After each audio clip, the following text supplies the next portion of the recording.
Hi, friends.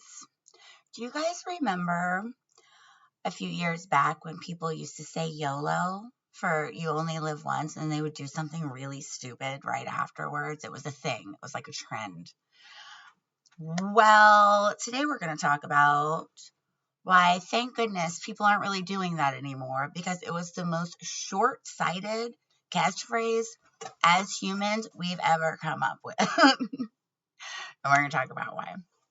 Um, I wanted to use this as a reminder because I have so much going on right now.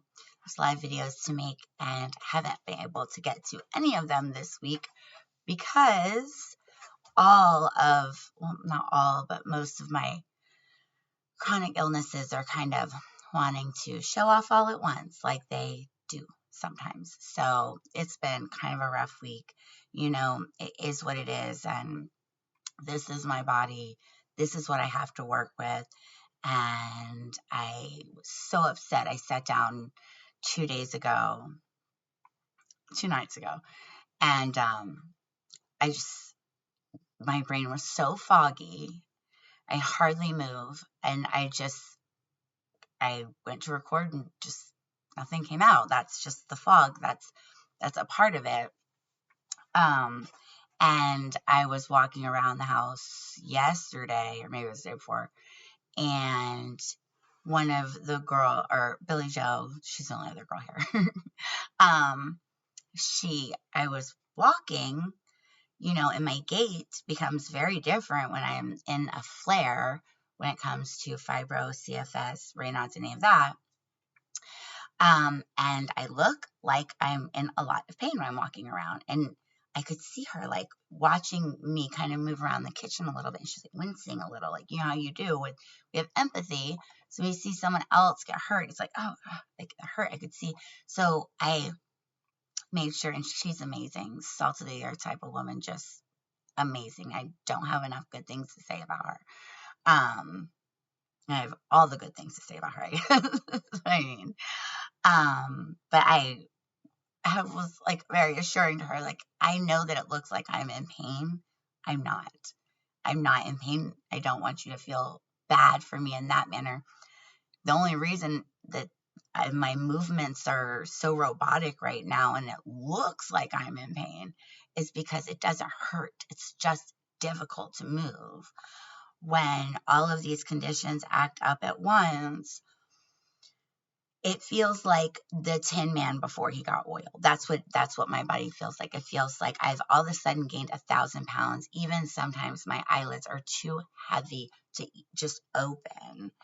And there's nothing I can do about it except keep myself healthy as I can physically and mentally and emotionally, and not be too hard on myself.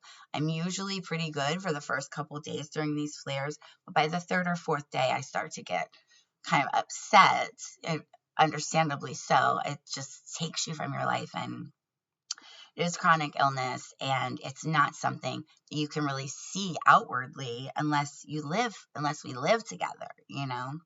I wanted to talk about that just for a second, not as any kind of pity party for me at all. I will be fine. I have been getting through these kinds of flares for over a decade now. I've become quite used to it.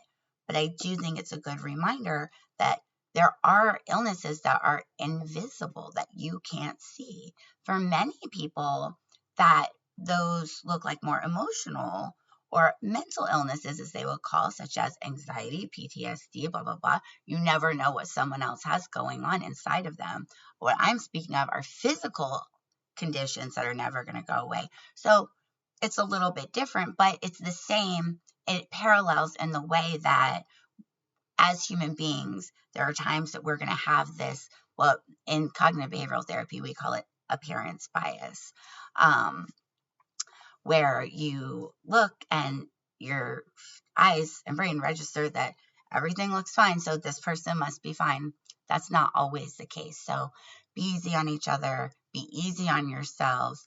Like I said, a lot of times with those flares, the only thing that I can do really is take care of my body and take care of my mind until it goes away. You gotta ride it out sometimes, you know? And that goes on for a lot of people, physically and some people emotionally too. So it's important to be kind and just you don't know what's going on with someone just by looking at them. You know, looks can be very, very deceiving. Let's talk about YOLO. Okay, for this can't possibly still be a thing. I don't hear anyone say it now, but for a while, this was a situation that was getting people killed too. Like, stop YOLOing, ridiculous. So YOLO for younger kids stood for, or maybe older people, I don't know. This is a weird time, a little weird time gap. You only live once. And people would say this, they would announce it before jumping out of planes and shit, which feels like the most lack of logic that I had ever seen, because they were straight up announcing, you only live once, meaning I only have one life, right before they do something that puts it in jeopardy. It would make more sense if we had several lives, like a cat, right? And we count down, like, oh, 6 more left. Let's gauge the risk here. You know, I've only got one more. Once you got down to one at that point, you would be, I think, a lot more discerning about the situations that people were putting themselves in. YOLO was like, if you live in Virginia Beach, was like if you were to go out down the ocean front one night, okay, on a weekend, whatever, and had too much to drink and started flirting with whoever down there, knowing damn well you have a spouse at home, and then right before you made out with them was like, married. Makes zero sense. So thank goodness we stopped YOLOing, okay? People were going blind. It was a problem. I wanted to come and talk about something fun. Oh my goodness, life is crazy for everyone. Please be easy on each other. Please, I don't want to sound like Ellen, okay? That's crazy, but life's hard, man. Be kind to each other, be kind to yourselves, and try to hold a little space in your heart for compassion and understanding.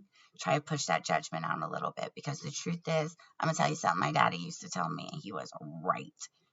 My dad and my granddaddy were right about a lot of things. Let me tell you something. Something my daddy used to say. Jamie, if you don't walk in their shoes, sleep in their bed, or live in their head, you have no idea what's going on with that person. And there's no room for you to judge, because we're all people. He was so wise. It's true. It's true. So don't fall victim to social media envy either, because don't forget, what you are seeing on people's social media is only what they want you to see. You know, that's important to remember, because it could be bad for your self-esteem if you're looking at everyone's highlight reel and you're like, oh my goodness, why does everyone have such a great life and I'm over here broke and sad and anxious or whatever, you know, all normal human things. The truth is, a lot of those people are broke and sad and anxious too. Okay? We're all in this together. And as far as we know, ain't none of us getting out of here alive, because human beings are mortals. It is what it is. As always, thank you guys so much for spending even 2 moments of your day with me. And I hope truly that I have made it a little bit better today. I hope I've made you laugh. I hope I've brought you something good that you can take into tomorrow. Okay? We all need to be that for each other. Check out contextuallyhumancoaching.com if you are interested in wellness coaching sessions. I have standalone sessions, and then I have a monthly package where we talk a lot and get real close. Also, if you are watching this on YouTube, I always forget to remind everyone to subscribe on YouTube, and follow me on Facebook. You know what? Or don't. It's your day. Do what you want to do. Happy Friday. I'm so grateful for every single one of you. And I want you to be grateful for each other. And I want us all, as always, to stay grateful for all of our blessings, for bringing us peace, and every single one of our challenges for bringing us strength. And thank you guys so much for listening. I'm on Insta, YouTube, Facebook, and everywhere, all over the place.